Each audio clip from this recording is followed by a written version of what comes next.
This is a teeny tiny island with a singular tree in the middle of an infinite ocean, and I'm stranded here for the next 100 days, with no food, basically no resources, and no friends. This guy doesn't count, he's not my friend. I'm not only going to attempt to survive here, but also transform this barren, minuscule mound of dirt into an epic tropical civilization paradise sprawling with inhabitants. That's right, I'm going to get villagers. I'm also going to attempt to collect every block and item added in the new 1.21 update, get full enchanted diamond gear, and even get other wood types. Seems pretty easy, right?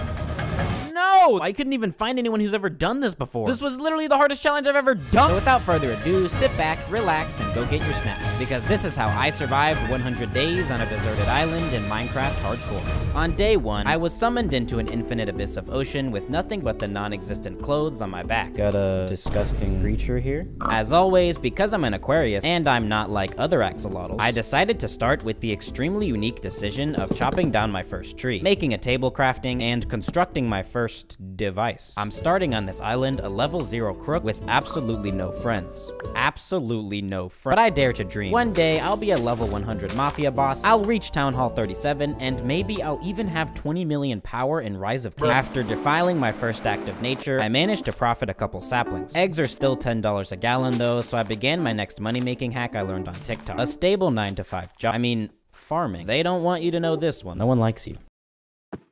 I have ambitious goals for these 100 days, but for now, I'm just a humble seafaring lad who's sometimes a genocidal maniac. I'm just quirky like that. Whoa, that looks cool. Oh my gosh, it's so deep. Oh my god, I'm already dying. I forgot I'm in hardcore. Anyways, I continued exterminating the native sea life population with my bare hands until I grew a conscience. Oh my god, there's already drowned. I don't have tridents, do they? I don't even have a sword. What am I supposed to do? Okay, I'm retreating. Hopefully they don't come on my island. Our first priority is to expand our island enterprise and franchise our tree farm business to stimulate the deserted island economy. And I want to do this within the first few days of this challenge, so we need to get to work. You see, not only are we going to need a lot of dirt for building the island and lots of wood for trading with villagers later on, we need a large dirt platform for wandering traders, and ideally passive mobs to spawn, so we can get different sapling types and foliage, wool for beds, leather for enchanting, and maybe even sugarcane if we're lucky. So after beginning the next generation in the line of Ben the Boss Oak Tree Products Incorporated, I flattened the island by mining slower than my dad when he went to the store to get milk, before upgrading to a proper excavator. I then began on my first real estate endeavor and constructed our first property. I mean, it may be a bit dirty, but it'll do the trick. Laugh now, I command it. Please get out. Thank you. Know your place. Yeah, unfortunately, it'll probably only sell for like 2.1 million, but they can all be winners. I then added a front door to our property. You'll be fine out there. Don't worry. Don't worry. Nothing bad is gonna happen. And then began excavating a tunnel into the Earth's crust. The plan. Oh, sorry, I forgot to provide a proper warning. It's now time for the plan. Step 1, begin agricultural enterprise. Status complete. Step 2, become a homeowner. Status impossible. Step 3, obtain iron armor and tools. In progress. I didn't get any iron, but I did obtain fossil fuels so I can increase my carbon footprint. I don't know what carbon footprint is, but it sounds cool, so I want more of it. After spreading the light of Jeebus across our island and cooking up a midnight snack, we had officially survived one day on a deserted island in Minecraft Hardcore, so I'll make sure to put that on our resume. Isn't that right, you disgusting beast? No one likes you. You have no friends. I then dove into the depths to depopulate the local oceanic population and the local underwater vegetation on the morning of day 2. After acquiring sustenance, it was time for step 4, expand the island. I began by constructing, or I guess destructing, a basement for our dirt mansion to collect an amassment of dirt, and then began placing it in around the island. Then I found lapis? Yeah, I was a bit confused by this, but apparently lapis can spawn as high as Y64, which is crazy, but anyways, I continued the expansion of our landmass and tree farm enterprise for the rest of the day, and then epically upgraded our tool set on the morning of day 3. Unfortunately, our island is still smaller than Eckhart Tolle's ego, but we need it to be larger than One Piece's episode count. So I returned to placing cubic meters of dirt with my bare hands, faster than AI is gonna take my job. Once I ran out of dirt, I absolutely skedaddled into the mines and began destructing the most convoluted tunnel you'll ever see, and then found this cool water cave that led into the ocean. Awesome. I then went back to hacking at stone until I found this patch of dirt, of which I began extracting. I then resurfaced and went back to constructing a literal island, again with my bare hands. Although I'm not 100% sure that I have hands, because I am an axolotl. Once my construction materials were depleted, I headed back into the mines to obtain more. I then finally found iron on the morning of day 4. I scurried back up to the surface and smelted up my newfound profits to create a brand new pickaxe, a bucket, and a shield. Then I chopped down a tree and used the rest of the iron to make an iron shirt and an iron stick. I then headed back into the mines and continued losing brain cells faster than an iPad kid playing Clash of Clans while scrolling through TikTok simultaneously, until I decided to head down to Deep Slate level, which is when I basically immediately ran into a mine shaft. I decided to conquer my cowardly nature and jumped into action, and I pretty quickly found our first vein of shiny blue rocks, which I promptly defended and then collected. I then went around breaking a bunch of cobwebs for string, which we can use to craft wool for a bed. After a bit more exploring and profit collection, however, my block game induced anxiety meter was higher than your screen time, so I absolutely traversed my way back up to the surface faster than the speed of light. I then got a job as a lumberjack for a short while before constructing our first diamond pickaxe and using the string we got to craft our first bed. I then decided to sleep. So it's now day 5 and it's time to fully complete step 4. So I crafted some more iron armor and tools and headed back into the mine, and I pretty quickly hit a gravel patch, which I promptly destructed. You see, gravel can be used to craft coarse dirt, and coarse dirt can be turned back into dirt with a hoe, which effectively turns 2 dirt into 4. And you can continue this process as much as you want as long as you have enough gravel. So after fully demolishing both a gravel and a dirt patch, I headed back up to the surface and crafted a bunch of coarse dirt, and got to work placing it into the island and converting it into dirt. And since we're gonna need a lot of dirt to build the whole island later on, and funnily enough, gravel is more available to us than dirt via the bottom of the ocean, we're gonna be using this method a lot. I did that until I ran out of coarse dirt and then expanded our tree farm some more. I then used the iron we got from our underground business venture to complete our full set of iron armor and tools, completing step 3. So it's now time for step 5, but I'll explain more about that in 73.8 seconds. For now, I just continued expanding our tree farm enterprise a bit for the rest of the day, and then almost destroyed our dirt hut on the morning of day 6. But I realized I was a despicable human being for even thinking of committing such an atrocious act. So I rebuilt it and then headed back into the mines. You see, we not only need to get dirt to expand the island as quickly as possible for wandering traders and wood, but we also need to get enough blocks to build a mob farm as quickly as possible, because a mob farm is actually our ticket to getting villagers, because of zombie villagers. I'll explain more later, but for now, after destroying this dirt and gravel patch that was larger than my ego, I resurfaced again, crafted up some more coarse dirt, and continued constructing the island. I then began chopping down trees, clearing leaves, and replanting saplings to further franchise our tree farm corporation. Trees kept growing, so I continued that process until basically the whole island was covered in saplings. And then I headed back into the mine to collect the rest of the dirt and gravel patch I left behind earlier. Then on the morning of day 7, I went back to placing dirt into the island, and with that, we're basically done with step 4, and can fully move on to step 5 of our epic plan, the mob farm. So I ate a ribeye medium rare, and then created a chest to store our mob farm resources. We're gonna need like over 20 stacks of blocks and a bunch of other stuff, so we have a bit to go, but nonetheless, I crafted some of the other materials we're going to need and put them into this chest. I then headed back into the mines and continued mining for the rest of the day, and for the morning of day 8. But that process was becoming more boring than my life story, so I returned to the surface, expanded our wheat farm, added our new profits to the mob farm materials chest, and then realized there wasn't much else to do with my life, so I headed back into the mines and completely obliterated the Earth's crust for 8 billion years. Yep, that's 100% factual. As I returned to the surface, I had the misfortune of remembering what phantoms were, and like always, these things are gonna be really annoying throughout this challenge. I have no enemies, except phantoms, those things suck. I continued expanding the island by creating another outline a few blocks out and beginning to fill it in. I couldn't afford my mortgage payments anymore, so I held back my tears as I heartlessly and ruthlessly demolished our dirt hut. But I moved through the grieving process rather swiftly with a mere 40 years of therapy, and began chopping down trees on our island on the morning of day 9, cause they were annoying me. I then made our storage system look a bit less awful, and then realized I could go ahead and check off some of the 1.21 blocks and items we need to collect. So I placed in some more dirt in this part of the island, and then crafted and placed it down a crafter. I then crafted a crafter using said crafter to get a new 1.21 advancement. Crafters crafting crafters. Pretty crafty if I do say so myself. I'm sorry. Our efforts then finally paid off because a wandering trader had already spawned. He was invisible, but he had a jungle sapling trade, which is the main trade I want other than sugarcane, because I want our base to be jungle themed. So I trapped him in a boat, and then his llamas disappeared. I wonder where they went in such a hurry. Oh, cut.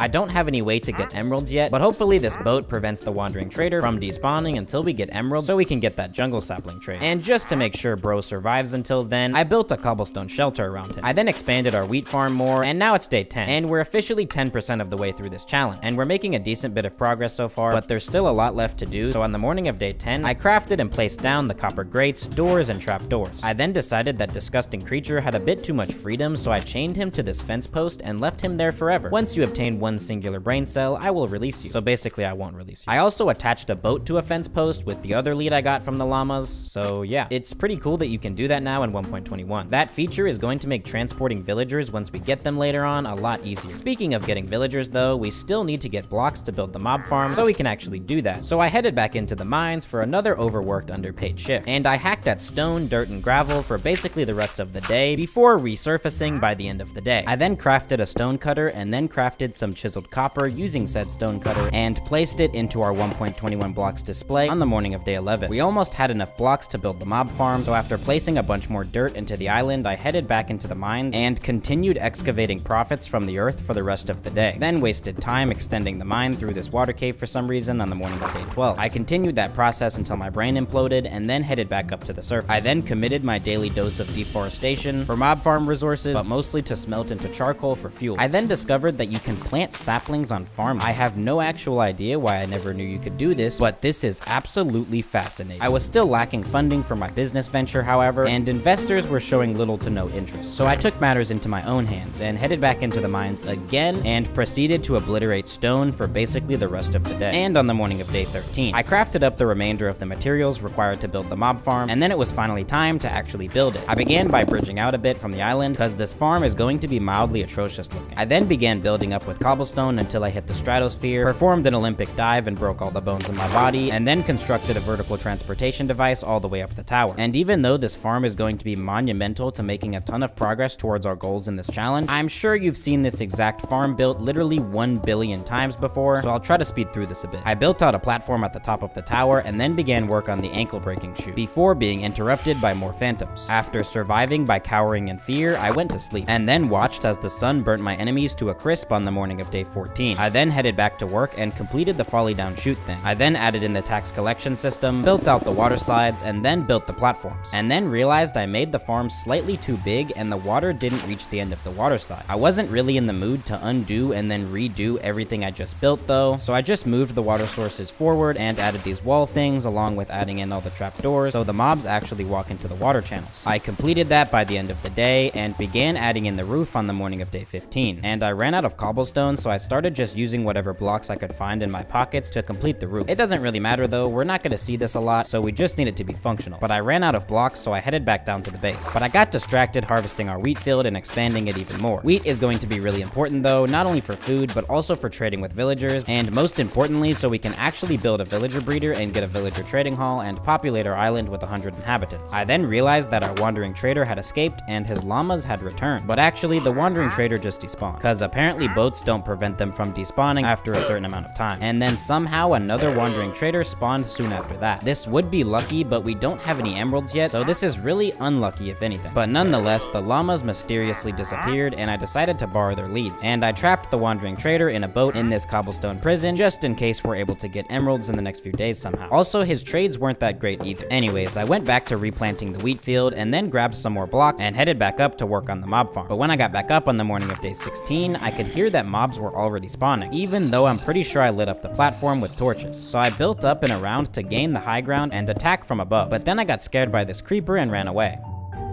Once I made my way back up, however, there were no mobs to be found. I'm pretty sure they just despawned and then didn't respawn because it's daytime. I took the W and got back to work on the roof. I also lit up the roof a bit more, and with that, the mob farm is finally complete and we're done with step 5. So I broke out all my scaffolding and the mob farm had already started working. And now it's time for step 6. Cure a zombie villager. Well, actually 2 zombie villagers. First, we need to trap 2 zombie villagers from this mob farm. To cure zombie villagers, you need a potion of weakness and a golden apple. We can make golden apples pretty easily, but a weakness potion would require a brewing stand and blaze powder, which would require going to the nether and finding a nether fortress. But that's time consuming and dangerous, assuming you have a skill issue like myself. But luckily, witches actually have a chance to throw weakness potions under certain conditions. We can worry about those conditions later, but for now, we just need to trap a witch along with our 2 zombie villagers. Both of those things are just gonna take a bit of patience and hard work. My 2 least favorite things. For now though, I wanted to take a break from the mob farm for a bit and work on another one of our goals. So I headed into the mines and began mining down deeper into deep slate level so we can find some tuff and get some of the new tuff blocks. I did that for the rest of the day and on the morning of day 17. Once I hit diamond level though, I just gave up.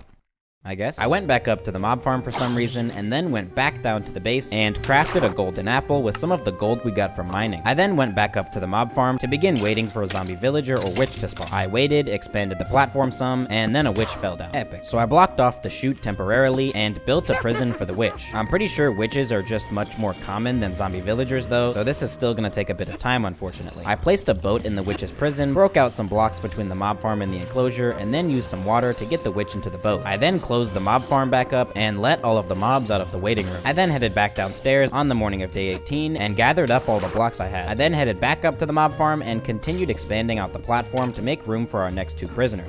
Patience. I then continued waiting for a zombie villager to fall down for a while, but without any luck, so I headed back down to the base and harvested and expanded our wheat field. I then headed back up to the mob farm, built the house for our patients. Yeah, that makes sense. I continued waiting for the rest of the day and managed to get more witches and suffer permanent hearing loss, but I obtained absolutely 0 zombie villagers. I continued my fruitless efforts on day 19, along with expanding the platform a bit more. I kept waiting for a while and managed to make some beds with the string I was getting from spiders, which were going to need for the villager breeder, but still no zombie villagers, so I decided to head back into the depths to get some more dirt, mostly because I was bored of just waiting at the mob farm, but also because we still need to expand the island more, because I'm pretty sure the other wandering trader already despawned, and we still need to get other wood types, and ideally sugarcane for enchanting as well. I then used my dirt profits to construct some more of the island, and then headed back into the depths with a different goal in mind. I began the search for tuff at deep slate level on the morning of day 20, but found gravel instead, so I headed up to the mine shaft we found earlier instead to gather up some tuff there so we can check some of the new tuff blocks off our list of 1.21 blocks and items. I then headed back up to the surface and crafted up a bunch of new blocks. I then placed them into our 1.21 blocks and items display. And now for most of the rest of what we have to get, we're going to have to find a trial chamber. And luckily, you can get trial chambers explorer maps from cartography villagers, which is not only one of the new items itself, but will also allow us to get the rest of the blocks and items. I then began duplicating our dirt using the coarse dirt method and placing it into the island for the rest of the day. Then I went to sleep for some reason. I guess I was tired. I headed back up to the mob farm on the morning of day 21 with a newfound sense of determination to wait until either the sun blows up or a zombie villager falls down this chute thing and blocks me. And after waiting for the entire rest of the day and for the morning of day 22, a zombie villager finally fell down. I quickly blocked off the chute and carefully deleted the other mobs. I then added a boat into our subject's prison, broke out some blocks, and then he just walked right into the boat. Now that we have our first subject, it's time to cure this fool. So I headed back down to the base and harvested and replanted our wheat field.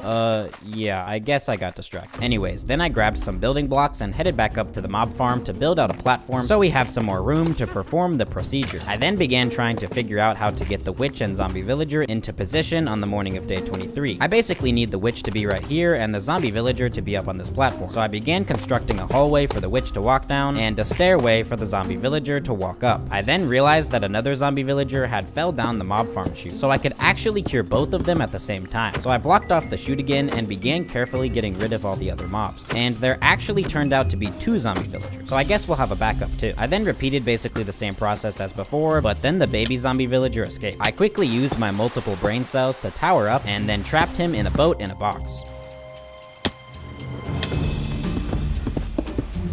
I then got the other zombie villager in a boat and then reconstructed the mob farm. I then realized that I only have 1 golden apple, but I need 2 if I'm going to cure both zombie villagers. So I headed back down to the base and headed back into the mines on the morning of day 24 to search for gold. After a bit of hacking at stone, I found this water cave with some gold in it. So I used the door method to swim around the water cave collecting gold, and I managed to get enough for another golden apple, so I headed back upstairs and chopped down some trees while I waited for our profits to smelt up. I then crafted the golden apple and headed back up to the mob farm. I then completed the trap for the zombie villagers and released them, and they almost immediately got into place. I don't think it's possible to get them into a singular block this way, but this should still be fine. And this trap door here will allow us to place blocks to trap the witch in here. So after expanding the platform a bit more on the morning of day 25, we were officially a quarter of the way through the challenge, and it's now time to get the witch into place. So I broke out the blocks leading to the prison and then broke the boat. I then used a water bucket to force the witch into position and then fully blocked off the exit. And now everything is finally in position and we can save these villagers' lives.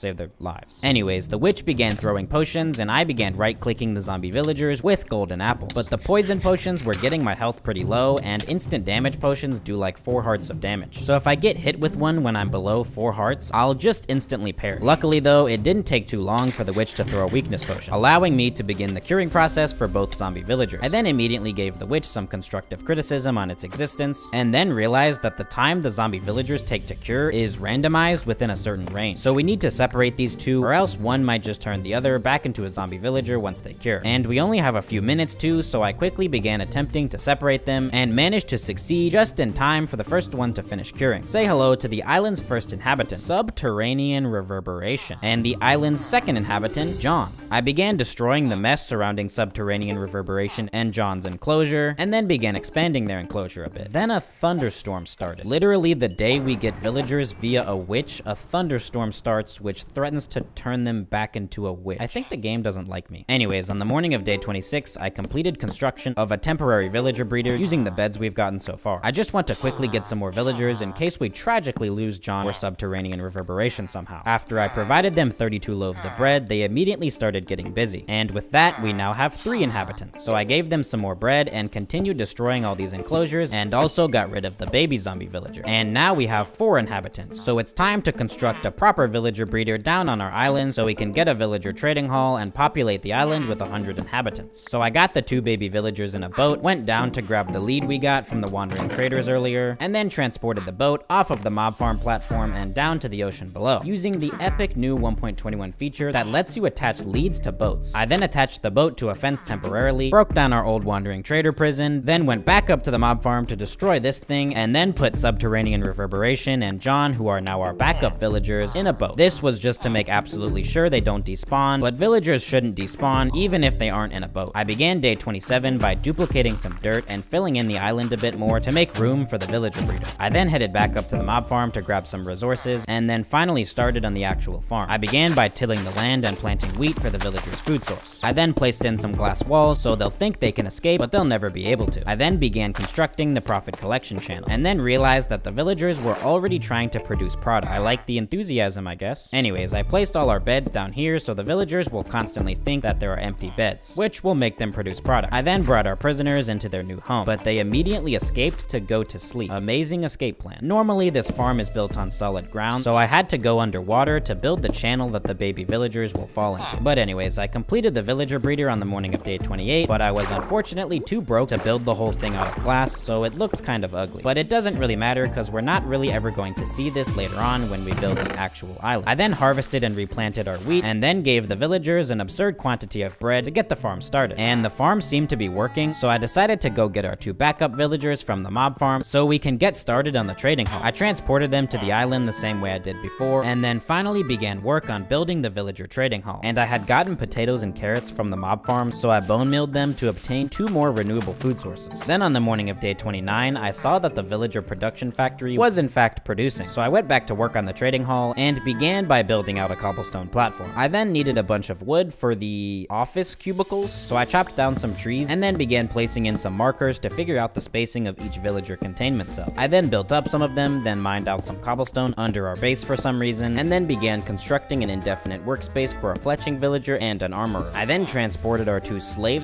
unpaid interns, over to the new office building and into their new offices, where they will remain for the rest of their natural lifespans. Then on the morning of day 30, this squid unfortunately passed away, although I have no idea how. Wait, cut. But for some reason, our unemployed population didn't want to work. This generation has no work ethic, I tell you. But my love is conditional, so I forced them to take the jobs. And the reason I wanted a fletching villager is because we can trade sticks for emeralds. And that's one of the easiest resources to collect with our tree farm and the mob farm providing an infinite source of bone meal. And we're going to use said emeralds not only to trade with wandering traders once another one spawns, but mainly to get enchanted diamond armor. So I began chopping down trees, turning said trees into sticks, and turning said sticks into emeralds to level level up our armorer villager. And even though we haven't fully completed step 7, it's time for step 8. Obtain immense material wealth. Basically, we need to get full enchanted diamond armor and tools, enchanted books, and a Trial Chambers Explorer map from the villager trading hall, because accomplishing our goals would be basically impossible without these things. I then went back to a simple life as a humble lumberjack, crafted more sticks, and then headed back into the city to get rich quick, day trading for emeralds and for worthless pieces of armor to level up our armorer villager. I then realized that I could use another fletching villager to trade with while this fletcher restocks his trades, and I should also probably level up a toolsmith to get enchanted diamond tools. So I headed over to our villager farm to collect the profits and shipped a couple more unpaid interns overseas. Then I was getting annoyed by phantoms again, so I went to sleep. And then on the morning of day 31, I showed our newest employees into their offices, but one of the employees was trying to escape. Bro thinks he's gonna see his family again. Anyways, once I threatened to dock his pay, he immediately ran into his office. Wait till I tell him there is no pay. I then continued trading and managed to get our armorer's first diamond armor trades, and for literally 1 emerald each, which I assume is because he's a cured zombie villager. Then after purchasing the entire stock of diamond armor, the remaining pieces of armor unlocked. And just like that, we have full enchanted diamond armor. And now that we have that done, we need to get a full set of enchanted diamond tools, which is going to require trading with our toolsmith villager a lot more to level him up. So I continued chopping down trees, trading sticks for emeralds, and then using said emeralds to level up our toolsmith villager. And then I went back to the villager breeder to get more villagers so I can make more money so I can buy nicer stuff, because a materialistic lifestyle is what truly brings me inner peace. Anyways, I went back to chopping down trees for the rest of the day and for the morning of day 32. But basically, I want to make one of these villagers a cartography villager and the other one a librarian. But I just realized that you need paper to craft a cartography table and paper to craft books to craft a bookshelf for a lectern, which we need sugarcane and leather for. We got leather from wandering trader llamas, but we do not have sugarcane. But you can actually get paper from shipwrecks, and there should be plenty of those in this world. So that's the plan eventually, but for now, after conducting some more business transactions, I went back to chopping down trees and trading with villagers, and I was able to get a diamond hoe trade from our toolsmith, which will actually be pretty useful later on. Anyways, I chopped down a bunch more trees and then another wandering trader spawned, but his trades were absolute garbage. I bought the sea pickles cause I'll definitely use those eventually. I then continued trading on the morning of day 33 and finally leveled our toolsmith up fully, but his trades were kinda garbage. I mean, bro wants a diamond for a singular emerald in return. This guy should be in prison or something. Oh wait. Anyways, I need another toolsmith, so I began smelting all the iron I got from the armorer down because I needed a singular additional iron ingot to make another smithing table. Then this wandering trader llama mysteriously disappeared again. I then crafted the smithing table and placed it in. And I guess I'll just get the cartographer and librarian villagers later. For now, I got the villagers into their offices and then went back to chopping down trees. I did that for basically the rest of the day and then continued doing that on the morning of day 34. And both villagers had accepted their fate and locked onto the workstations. I then purchased an enchanted diamond shovel, chopped down more trees, traded more, and managed to fully level up one of our toolsmiths. I then dove into the ocean because it's now time for step 9, build the island, which is completely different from step 2, expand the island, because we now need to actually build the island we're going to build our base on, which will be massive, have vertical terrain, and overall just be epic. So I used the door method to begin collecting up a bunch of gravel. The reason I'm collecting gravel is because we're going to use the coarse dirt method to farm up a bunch of dirt in order to construct the island. I did that for a while, traded some more, and then began farming dirt with the coarse dirt method. I did that for the rest of the day, and then began placing dirt into the island on the morning of day 35. But I guess I forgot that I was supposed to be building the frame of the actual island, so that's a moment. I then decided to free these villagers to begin populating the island, and I forced all of them to become farmers so I could trade wheat for emeralds, and so they'll automatically replant our wheat field. Then I purchased a shiny new diamond pickaxe, and then headed into the mines because we have no iron, and I want to make an anvil so I can upgrade our shovel, so we can build the island faster. I headed into the mine shaft, and almost immediately found a librarian zombie villager, so that's funny. I then found and promptly excavated a vein of iron, which was connected to a vein of gold, which was connected to a vein of diamonds. That's gotta be in my top 10 Minecraft 100 Days Deserted Island Day 35 mining moments. I then mined the other vein of diamonds I found, and then continued exploring the mine shaft on the morning of day 36, and managed to find lava. It was directly under a cave spider spawner though, so I just quickly ran in, grabbed the lava, and then ran out. I then headed back up to the surface and made a diamond axe and a diamond sword with our profits. And with that, we actually have full diamond armor and tools. Now we just need everything to be enchanted. I then committed arson and then dove into the depths to collect more gravel to actually begin work on building the island. I did that for a while and then got to work duplicating dirt for the rest of the day. I then proceeded to spend almost the entirety of day 37 duplicating duplicating dirt. And unfortunately for my sanity, this is just the beginning of the suffering I had to endure to construct this massive island. But anyways, after some more scamming, I mean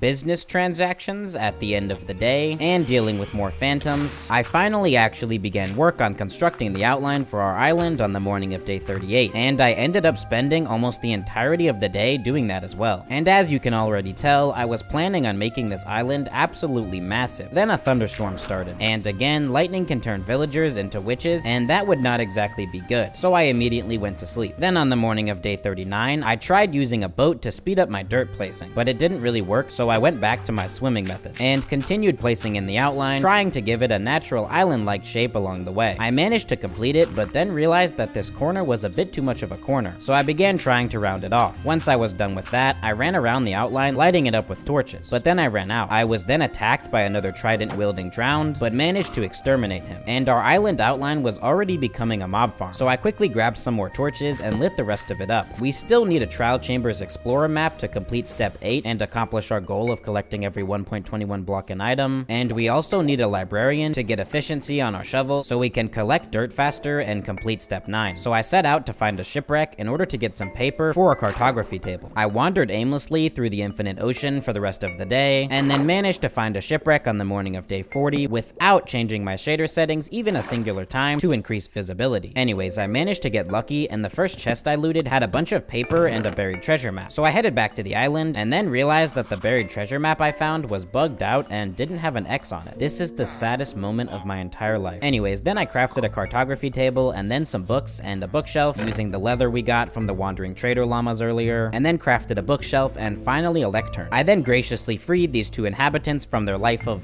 freedom and gifted them with employment. That basically took the rest of the day, but nonetheless, I began recycling the librarian's trades to get an efficiency book, and then realized I was broke again, so I began chopping down more trees on the morning of day 41. Wait, you mean to tell me you don't chop down your trees from the top down? Anyways, I did that for a while, then scammed our fletching villagers some more, and then realized that our librarian and cartographer had quit their jobs. Understandable, have a nice day. So I went back to chopping down trees, and also harvested our wheat field a bit more to trade for emeralds. The island then gained 5 new inhabitants from overseas, but they kept trying to return to their homeland, so I slept through the night, and on the morning of day 42, I just gave up on that and went back to trying and failing to get these villagers to lock onto their workstations. And one of the villagers escaped, so I had to go through the extremely annoying and painstaking process of getting him back into position again, but they still wouldn't enter the workforce, so after freeing some more villagers, I just placed and destroyed the lectern next to these villagers until I got the trade I wanted. Except I never got the trade I wanted, so I went back to the other villagers to see if it would work now, and it finally did for our cartographer. So I swapped the cartography table and lectern, and then the cartography villager entered the workforce as well. I then began breaking and replacing it over and over until either my brain imploded or I got an efficiency book trade. I did that for the rest of the day and continued doing that as Monkey D. Luffy brought the dawn of the world on the morning of day 43, and after deleting the last of my neurons, I managed to finally get an efficiency book, but it was only efficiency 1. So after calmly maintaining my composure and punching a hole through my monitor, I continued breaking and placing the lectern to get a better trade, and I actually got another efficiency trade pretty quickly, and this time it was efficiency 3. Still pretty bad, but good enough. So I went back home to grab my purse, and then went back to the trading hall to buy it, but I apparently also needed a book, so I crafted one with our remaining leather and paper, and then purchased the enchanted book. I then began smelting a bunch of iron armor using random wooden things I found lying around in our storage system for iron to make an anvil. That wasn't a very effective approach to collecting iron, however, so I dove into the ocean to collect some iron from around our island. I then crafted an anvil, and then began chopping down trees, traded sticks for emeralds, and then bought a new enchanted diamond shovel from a toolsmith, which I then also added the efficiency 3 book to. And now that we have an epic shovel, I dove back into the ocean to collect more gravel on the morning of day 44 so we can continue working on step 9. But I quickly noticed that I wasn't able to insta-mine gravel, even with efficiency 3 on my shovel. I was sure that you only needed efficiency 2 or 3 to insta-mine gravel, but apparently you need at least efficiency 4 to insta-mine gravel for some reason. So I used the last of our leather and almost the last of our paper to craft another book, and chopped down more trees, traded for more emeralds so I could purchase another efficiency book, and then spend more levels adding an efficiency book to our diamond shovel again. And then I tested out our new shovel to make sure it could insta-mine gravel, and it can, so I headed back into the ocean and began collecting a ton of gravel. And by the way, I'm able to mine with the same speed underwater because the enchanted diamond helmet trade we got from our armorer has aqua affinity on it. But anyways, I continued collecting gravel, fighting drown, and and also collecting any iron I found, and then swam around collecting the profits. I then saw that another wandering trader had spawned, and there was finally a sapling trade. So I quickly headed back over to the trading hall to get rich quick, but I still didn't have enough to buy 4 saplings, which is the minimum amount I would need to actually get a renewable source of dark oak wood, so I began chopping down more trees on the morning of day 45. Then the wandering trader llamas mysteriously disappeared again, and the wandering trader mysteriously got into this boat that suddenly materialized into existence for some reason. And then I traded more emeralds and bought some dark oak saplings and drip leaf for some reason, even though I didn't have enough dark oak saplings yet, and then went back to chopping down trees. But then this tree I bone mealed grew with a beehive on it. I forgot this was a thing, but beeswax is actually going to be essential for getting the waxed variants of all the new copper blocks, which are technically new blocks, so I'll come back to that beehive later. Anyways, I went back to chopping down trees at a new location, and then realized that bees had popped out of the beehive. So I bone mealed the ground to get some flowers so I could increase the bee population. But then I just gave up for some reason and went back to chopping down trees. Anyways, then I traded for more emeralds and then purchased the remaining sapling we needed. I also bought a brown mushroom, a coral block, and a pufferfish, cause why not, I guess. And then bone mealed our very first tree other than an oak tree, before immediately chopping the whole thing down to get more sapling. And then I bone mealed and chopped down another dark oak tree to get more sapling. Then this wandering trader mysteriously disappeared, and now we hopefully won't run out. So after planting another 4 of the saplings, I crafted all that dark oak wood into sticks and traded said sticks for more emeralds, and then used said emeralds to continue leveling up our cartography villager. And he only needed to be upgraded one more time to get the Trial Chambers Explorer map. So I chopped down some more trees and then collected a bunch of sand from under our island because our cartographer had a glass panes trade. Anyways, then I smelted the sand into glass, crafted some glass panes, and then finally leveled up our cartographer to journeyman level, and saw that there was a Trial Chambers Explorer map trade. Except I guess it's actually just called a Trial Explorer map. Lame. But I needed a compass, so I proceeded to smelt up random iron tools with a random assortment of wooden things again on the morning of day 46. And with my newly acquired iron, I crafted a compass and then finally purchased a Trial Explorer map. And upon opening it, it seems like the Trial Chambers is pretty close by, but we'll go explore that later. For now, we need to get to work on our other 2 main goals if we want to complete them by the end of the challenge. So I traded some more glass planes with the cartographer to get some more emeralds, and then crafted and placed a campfire underneath the beehive so we can safely collect honeycombs from it without all the bees attacking us once it's ready to be harvested. I then chopped down a tree, traded more glass panes for emeralds, and then finally began using the coarse dirt method to turn all the gravel we collected into dirt. Rain or shine, the block game grind don't stop. So I continued placing coarse dirt, tilling coarse dirt, and mining coarse dirt for the entire rest of the day, and for a significant percentage of day 47. I then dove into the ocean again to collect some more iron. After exploring this ocean cave and obtaining a decent quantity of iron, I headed back up to the surface, crafted a pair of shears, and collected honeycomb from the beehive. I then utilized said honeycomb to obtain the waxed variants of a few different copper blocks, and after deleting some more phantoms, I placed them in a chest to more easily keep track of what we have so far, since there's no visual difference between waxed and unwaxed copper blocks. I then crafted some more copper blocks and placed them down so we can get some more of the oxidized variants later on. Then on the morning of day 48, I finally began on step 9.5. Still just the outline, but this feels more like we're making progress. It's time to build the outline for the terrain of the island, and then fill it in. And because I'm pretty sure I built the 2D outline too big, I'm just going to start with this quarter of the outline, see how long that takes, and then decide if I have time to make the island this big, or if I need to downsize a bit. So after marking the edges of the quarter of the island I want to work on, I began constructing the outline for the terrain. I started by creating lines from the outer outline to the center, from the front, the side, and the middle. And then I began creating a series of lines connecting these lines at each level of vertical terrain. Once it was nighttime, I began lighting up the outline, but ran out of torches, so I chopped down this dark oak tree and began smelting the logs into charcoal to make more torches with, and then continued lighting up the outline. I then went back to placing in the outline, making sure to maintain the natural island-like shape for each layer of terrain as I went. I continued that process for the rest of the day, and then destroyed some of the center area and began rebuilding it lower on the morning of day 49. And I was already almost out of dirt, so I began filling in some of the outline until I was basically out of dirt. I then crafted some more doors and dove back into the ocean to continue collecting gravel. I did that for a while, then swam around collecting all the profits, and then got back to the extremely fun and engaging process of using the coarse dirt method to turn all that gravel into dirt. I continued losing IQ points for the rest of the day, and it's now day 50, and we're officially halfway through the challenge. We've definitely made a lot of progress, but I'm starting to realize just how ambitious my goals for this challenge really were. So we're going to have to pick up the pace if we want to accomplish all of our goals by the end of the challenge. So I continued farming dirt for like half of the day, and then went back to working on creating and filling in the outline for this quarter of the island, which I continued doing for the entire rest of the day. I then continued filling in the outline on day 51, and now that we don't really need this area anymore, we might as well reclaim all of this dirt to use for filling in the rest of the outline. So I began destroying our homeland to make way for the birth of a new nation under axolotl rule. Once I had ruthlessly decimated all the land underneath our new island and blocked off all this water that was now flowing into our mine area, I went back to placing in the outline for the island, and did that along with fighting off phantoms and lighting the whole thing up until I had basically ran out of dirt. I then began transferring our old farmland to our new island. I began by destroying all of our old crops, then creating water sources and tilling dirt on the new island, and then finally planting in all the wheat seeds. I also placed in a couple composters to create more job opportunities, so hopefully some villagers will decide to relocate to the new island. I then went to sleep right as the moon was setting, so I don't lose valuable time, but still stop phantoms from spawning for a few days. I then began moving all of our chests and workstations upstairs, and then I repaired my diamond shovel, which was on the brink of implosion. Once I was done moving out of our old apartment, I apparently actually still had a bunch of dirt left, so I went back to filling in the frame of the island, did that until I actually ran out of dirt, and then continued demolition of our previous residence for more dirt. I boated around in a boat to collect the profits, and then continued destroying the old island for the rest of the day, and on the morning of day 53. Then this villager died, lol. I then freed an absurd amount of villagers to restabilize the island's population, and I decided to just permanently destroy these walls and block off this water channel so the villagers can just immediately become productive members of society upon being born. And I've officially realized that my original island outline was way too ambitious. The island is still gonna be massive, just not as massive as the entire observable universe, unfortunately. So I got to work creating the new outline for the island with the dirt we collected, but I was rudely interrupted by another trident-wielding drown, and after failing to get a big fork again, my shield was completely obliterated. So I made a new one and then went back to work on the outline of the island, before lighting the whole thing up with torches. I then got to work destroying the old outline, and then boated around in a boat to collect the profits. I then fought another trident drowned and didn't get a trident, and then began lighting up more of the island on the morning of day 54. And while our island may look a little bit completely atrocious as it is now, in just a short amount of time, this island will be teeming with life, buildings, capitalism, spaceships, constant explosions, and even the entire Milky Way galaxy. Okay, maybe that was a little bit of an exaggeration, but the point is, it's gonna be epic. So I began constructing the outline for the remaining 3/4 of the island, starting with this cliff area, which will eventually house an epic windmill mansion. I built up to the height I wanted, then built out a natural looking oval thing, and then began connecting the outer outline to the upper outline. I continued placing in and then filling in the outline for basically the rest of the day, and then removed these water trees for violating the laws of physics. I then created an escape route for these trapped villagers on the morning of day 55, then freed these other villagers, and then bred our bees and planted flowers around the beehive so they'll continue to produce honeycombs for us. I then used the honeycombs we got earlier to make an artificial beehive so the bee colony can continue to expand. I then used 2 leads and a fence post to trap these 2 bees forever, which apparently prevents them from going back into the beehives, but that consequently means they also can't produce profits like this, so I let them go out of the goodness of my wallet.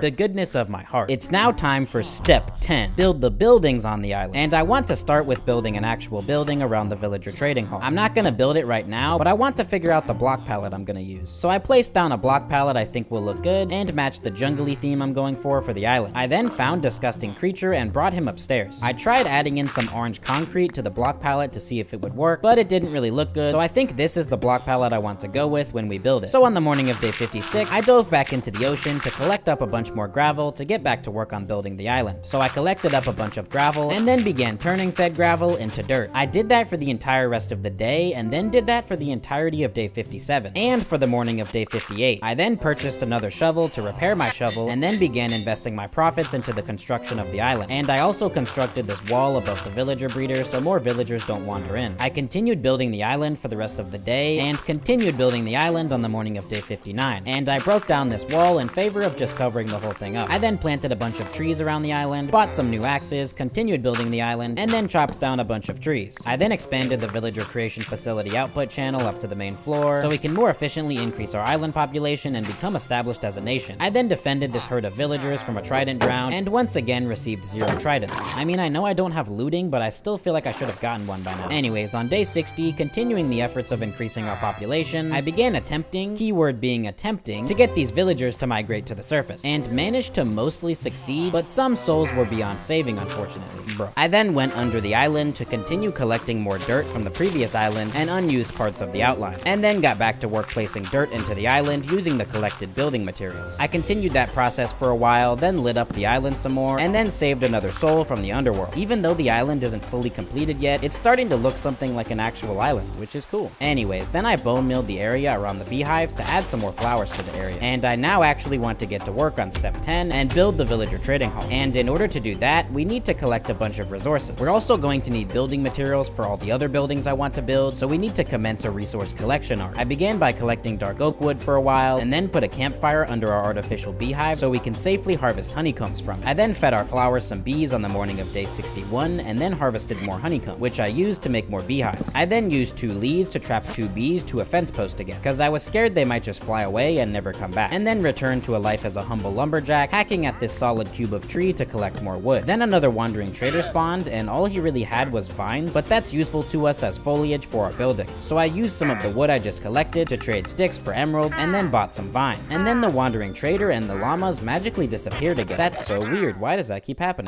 Anyways, I went back to collecting wood, and once I was done with that, I set up a rudimentary vine farm. And for some reason, you can't bone mill vines, so we just have to wait until this grows to collect more. Anyways, then I collected some leaves with our shears, because once the trading hall is complete, I want to add leaves to the walls and roof to look like giant vines are growing on it, so it looks more natural and like the building is one with nature and the island or something. But anyways, I then finally got to work on the actual building, and started by deciding the size of the building by marking where the dark oak pillars will go. Once I felt like the pillar placement looked right, I built the pillars up, and as annoying as it is, we're going to have to move these villagers up at some point. Well, I guess we don't have to, but we're going to, so yeah. I noticed that the villager creation facility should probably have produced more villagers by now, and I had a hunch that it was because there's 4 villagers in there now instead of 2, because 2 more wandered in here somehow. And since there's only 4 beds, the villagers won't make more villagers, because there needs to be more beds than there are villagers in this area, I think. Luckily though, these villagers spontaneously burst into flames out of absolutely nowhere and for no reason. That's crazy. Anyways, that should fix the problem though. Now I need to hit the mines to collect up a bunch of deep slate for the trading hall building, but there seemed to be a mob infestation in our mine entrance. I think all the torches got knocked out when water flowed into this area earlier, so I exterminated the problem and then began relighting up the mines. It took a while because of the water I placed down when fighting the creeper, but once I got down to deep slate level, I began collecting a bunch of deep slate. I hacked at deep slate for a while and then headed back up to the surface once I felt like I had enough, and it still felt like we weren't getting any new inhabitants, so I blocked off this water chute so I'll be able to see if villagers are actually getting up here. Anyways, then I finally got back to work on the trading hall, and started by constructing an outline for the roof with copper, but I almost immediately gave up because I heard a wandering trader. I commenced a search and pretty quickly found this invisible wandering trader hiding under the island, and we had finally gotten a jungle sapling trade, which is the main thing I wanted from wandering traders, so I immediately commenced Operation Get My Bread Up, and began trading sticks for emeralds, and then purchased 3 saplings. But I still wanted at least 1 more, so I traded more sticks for emeralds, and bought the 4th sapling. I also bought a slime ball for some reason, and then immediately planted and bone milled one of the jungle saplings and destroyed all the leaves to get more saplings. But I didn't even get a single sapling from this tree, so I decided I needed to buy a bunch more jungle saplings so there's no chance that I ever run out. So I continued trading sticks for emeralds, bought a sea pickle for some reason, and then bought the entire stock of jungle saplings. I also bought brown dye for some reason, and then got to work trying to get more saplings by bone milling and chopping down jungle trees and destroying all of the leaves. I also actually wanted to use jungle planks for the roof of the trading hall anyways, so this is also just to collect a bunch of jungle wood. I continued doing that, but I would only ever profit 0 or 1 sapling each time, so I decided to go ahead and bone mill a giant jungle tree to see if I get more, and it still wasn't a lot, but I did seem to be profiting 1 or 2 as opposed to none at the very least. So I continued chopping down jungle trees for basically the rest of the day, and then the wandering trader and the llamas magically disappeared again. Wow, this is so mysterious. Then I expanded the bee colony and harvested more honeycombs, and then finally got back to work on the trading hall building. I built out the rest of the copper outline for this side of the roof, and then placed in some jungle planks and oak planks to try to see which one looks better. I also used some of the wax we got from the beehives to wax some of the copper stairs so they won't all oxidize. I then began adding in some oak stairs occasionally to create some texture and variation, and then got attacked by phantoms. I then stripped the dark oak log pillars and then began adding in the oak log pillars to mark where the new trading booths will go. I also added in some jungle planks occasionally for some texture and variation, and then stripped all of the pillars so it actually looks good, and then added more deep slate to the ground and front of the villager booths on the morning of day 65. And it looks good so far, but this side doesn't really have enough depth. So I began adding in a protruding segment of the building in the middle of this side of the building. I built up the dark oak pillars, added in a deep slate roof, stripped all the dark oak pillars, and then took a break to add a chimney to the building. I realized I could buy bricks from this mason villager, so I invested my life savings into the masonry industry, and then began adding a brick chimney to the trading hall. It's just a 2x2 brick pillar, but I also added in some deep slate to the top and these campfires surrounded by trapdoors, so it looks like an actual chimney with smoke coming out. I also added in some vines and leaves to begin making the building look like it's being overtaken by nature. Then I added these jungle pillars to the protruding building, and then got to work on building the other side of the roof. Then I continued this deep slate foundation on the other side of the building, and then destroyed these unused oak pillars for more wood. I then freed this villager from the water chute, and this means that the villager breeder is working and the island population is slowly but surely increasing. I continued work on the trading hall on the morning of day 66, and then almost met my demise drowning whilst fighting a drown. But anyways, I continued adding in the deep slate foundation and flooring to the other side of the building, and then added in the oak pillars, and then decided that having a deep slate outline for the roof but only on the sides would look better. So I began replacing the copper outlines on the sides with deep slate, along with completing the copper outline on the other side of the trading hall. I then began adding more giant vines onto the roof with leaves, fought some more phantoms, properly connected this protruding section to the main building, and then crafted some chains and lanterns on the morning of day 67 and added them to the trading hall. I then continued working on the protruding building thing and managed to get it looking pretty much how I wanted. I then began relocating the villagers' workstations and using the power of water to give them all a raise. I guess you could say their living situation has been elevated. I mean, it's not exactly groundbreaking or anything, but it's a step up. Okay, I'll stop. Anyways, I continued doing that for the rest of the day, along with fighting off more phantoms, of course, and then expanded our bee colony on the morning of day 68, before returning to relocating our villagers to the second floor, and managed to successfully uplift all of our villagers. And then I discovered some villagers under the trading hall and freed them. Just kidding, I just left them there. I then built empty offices for the potential future residents, and then got to work on completing the sides of the trading hall. I added in the deep slate roof outline for the right side, fought more phantoms, and then began constructing an entrance on the right side of the trading hall. I added some jungle pillars, this deep slate arch, a jungle planks wall, and a door. I then began destroying all these unnecessary blocks inside the trading hall so it looks less atrocious and a bit more spacious. And it's finally the most important day of the challenge. Epic. I then realized that there should probably be a floor in here, so I added in a floor. And I thought it would be cool if we could trade from the villagers from the inside or the outside of the building, so I added in this oak log counter thing so the villagers can't escape, and then broke more of the walls. Then I added this second horizontal line of oak logs to the top to make it look better, then began adding in the same design to the other side of the hull, but then removed the upper oak logs and replaced them with dark oak logs to introduce some more contrast. Then I added stairs to the roof to make it look cleaner, and then continued adding the same design to the other side of the hull. I then added some jungle plank slabs to the top of the ceiling, then replaced some of the oak logs with jungle logs for some texture and variation, and with that, the interior is basically complete. So I got back to work on the right side of the trading hall, which I built basically the same as the left side, but with this window thing instead of a deep slate arch. Then I harvested our extremely sophisticated and complex vine farm, and then got to work building another, smaller protruding section of the trading hall on this side of the roof, whilst being rudely interrupted by more phantoms multiple times. And since the moon was setting, I just slept real quick so phantoms will stop spawning for a while. I then harvested the beehives on the morning of day 70, and then got back to work on the trading hall, and with that, all that's left is some finishing details. So I went around the building, placing in a ton of vines and leaves. I then needed to get these chests out of the way to continue the deep slate flooring surrounding the building. So I began attempting to do that, and then another lightning storm started, and lightning literally struck right in front of me. So I went to sleep, and on the morning of day 71, I added the rest of the trapdoors to the chimney, and then heard wandering trader noises again. Once I located the trader, I made the enlightening discovery that this humble traveler's trades were complete garbage and not worth my time. So I got back to moving these chests upstairs, filled in some of the area behind the trading hall with dirt, and then traded some more sticks for emerald, and purchased some items from the wandering trader, cause why not, I guess. Anyways, then the wandering trader and the llamas mysteriously disappeared again, and with that, we've actually fully completed the trading hall. Then I destroyed this floating mass of leaves, and then crafted a honeycomb block. Epic. Then I combined these 2 protection 1 diamond leggings I bought when I was leveling up our armor earlier to get protection 2 diamond leggings, but then just put them in this chest for some reason. And now it's time for step 9.75. Destroy the island. Okay, not really. Basically, after taking a look in replay mod, I decided that the current island shape is kind of off from what I originally envisioned. So I want to shave back the front of the island a little and extend the side of the island a little bit. And I began this process by carving and then building out a line marking where the new island should end. But it looked kind of goofy, so I began carving and building a new line for the new island. I did that for the rest of the day and continued doing that on the morning of day 72. I took a look in replay mod again and then tweaked the shaping again, destroying the section of the island I wanted to remove, continued building the new outline, time, took a look in replay mod again, tweaked the shape of the new island again, and then continued that process until I was happy with the shape. Once I began creating an outline for the terrain and removing the old island. I did that for the rest of the day and continued doing that on the morning of day 73, and then began filling in the new outline. Then I got distracted pursuing a life as a potato farmer, and then got back to work destroying the old island and filling in the new island outline, which I did until I ran out of dirt. I then dove into the ocean and collected a ton of gravel. I then boated around in a boat to collect said gravel, and then used some honeycomb to wax some of these copper stairs. Then on the morning of day 74, I began using the coarse dirt method to turn all the gravel I collected into dirt, and I spent basically the entire rest of the day doing that before getting back to placing dirt into the island by the end of the day. I continued placing dirt into the island frame on the morning of day 75, and we're now officially 3/4 of the way through this challenge. Then I absolutely pranked this stupid villager by trapping him in this hole forever. I mean, it's his fault for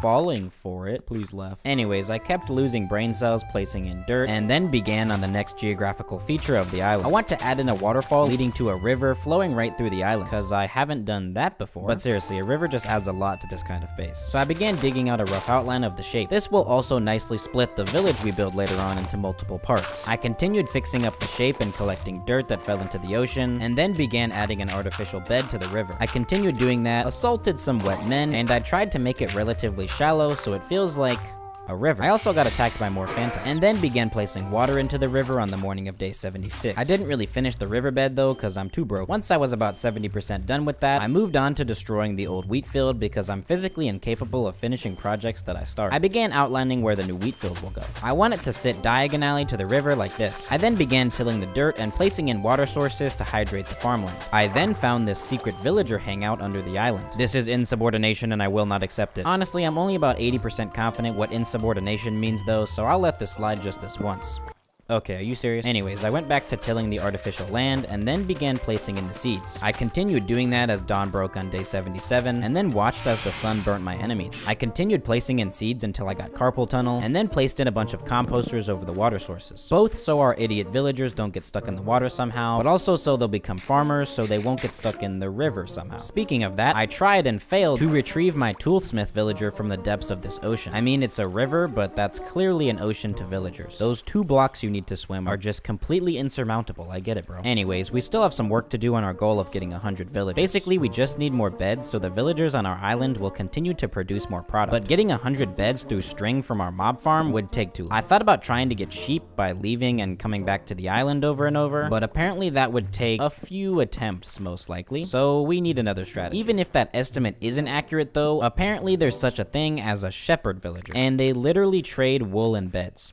So we're gonna do that. You learn something new about Minecraft every day, I guess, even when it's literally your job. So I crafted a loom using some string we got from the mob farm earlier, and after trying to get a shepherd villager in a boat, I eventually managed to succeed. And this is actually the only first tier trade that is worth anything to us, because it's the only one that has an option other than trading wool, which we don't have any easy way of getting. So after realizing we were completely broke still, I traded with a local farmer and then used the profit to lock in the shepherd's trade. I was still broke though, so I began bridging out from the island to farm some jungle trees before being rudely interrupted by more phantoms and drowned again. But then I realized I was broke again. So that's like 3 times today I was reminded of that. So that's fun. But yeah, I didn't have any bone meal, so I headed up to the mob farm to get some more bones. I smacked mobs for the rest of the day, and then finally achieved the freediving world record, at the cost of breaking all the bones in my body, of course. Then on the precipice of day 78, don't look up the definition of that word, I definitely used it correctly in that sentence, I heard a strange noise coming from the basement. Well, other than the sound of our prisoners' cries for help, of course. It was a zombie villager. These guys are next too. Natural selection, I guess. It's their fault for being so stupid. Anyways, I bone milled a giant jungle tree and got to work mining the whole thing down. Then I scammed our local fletching villagers again and used the profit to begin leveling up our shepherd villager. It wasn't enough to get the bed trades though, so I demolished another jungle tree and then returned to a life of crime, scamming fletching villagers for more emeralds before returning to leveling up our shepherd, only to realize that he didn't have a bed trade, which should appear once he's a journeyman. So I forced a different villager to work a job he hates in order to benefit me, and began leveling him up. I then used the wool I got from leveling him up to make some beds. I then repeated the same process,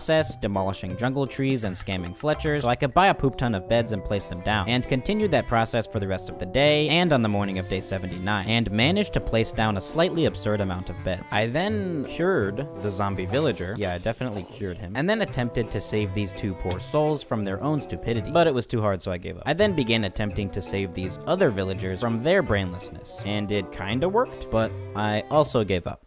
So yeah. I then made a new diamond pickaxe as a backup and headed back into the mines to try and mine for dirt, because I don't think I can physically or mentally or emotionally handle farming dirt with the coarse dirt method for a singular additional second. So I began mining and pretty quickly ran into this massive vein of dirt that I mined out for the rest of the day. And on the morning of day 80, yeah, maybe I should have just been doing this from the start, honestly. Anyways, I headed back to my home country with an immense quantity of dirt wealth and began work on changing the shape of this cliff thing a bit. I mostly just wanted to extend it more to this side of the island. I then quit my life as a landscaper to become a lumberjack for the rest of the day, and then built a prison around our villagers while they slept. Then this large man spawned on the island, and I felt slightly intimidated, so I did the only reasonable thing and immediately exterminated him. No, but seriously, iron golems can end this hardcore world in like one hit, and all we have to do to anger them is left click a villager on accident. So this is the easiest way to deal with that problem. Or so I thought, but another iron golem basically immediately spawned, so this time I attempted to get him into a boat, but apparently that doesn't work on iron golems. So I just built a dirt box around him. Sorry, bro. I then began filling in the top of the cliff with dirt, and I managed to get most of it done before running out of dirt again.